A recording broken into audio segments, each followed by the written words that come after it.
Ay, mga kamamoys, good evening po. Ala, alas 12 na dito mga kamamoys. Pero magawa ako ng, hindi pa ako nakabihis, yung galing kami sa church, pero labahan ko yung ano ko. Mag-stamikar pa ako mga kamamoys. Yung pagkatapos ko mag-bake. Hi mga kamamoys, magawa ako ng banana cake ngayon. Iyan ko sa inyo. Anong ginawa ko dito. So, ito, 2 pieces banana yung mga kamamoys. Bananas. 2 pieces bananas. Ano ko mga kamamoys. Stop ko ang 2 bananas. Then, i-add ko ang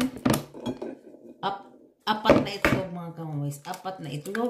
Oh, i-add ko ang 4 na itlog mga kamamoys. Like that.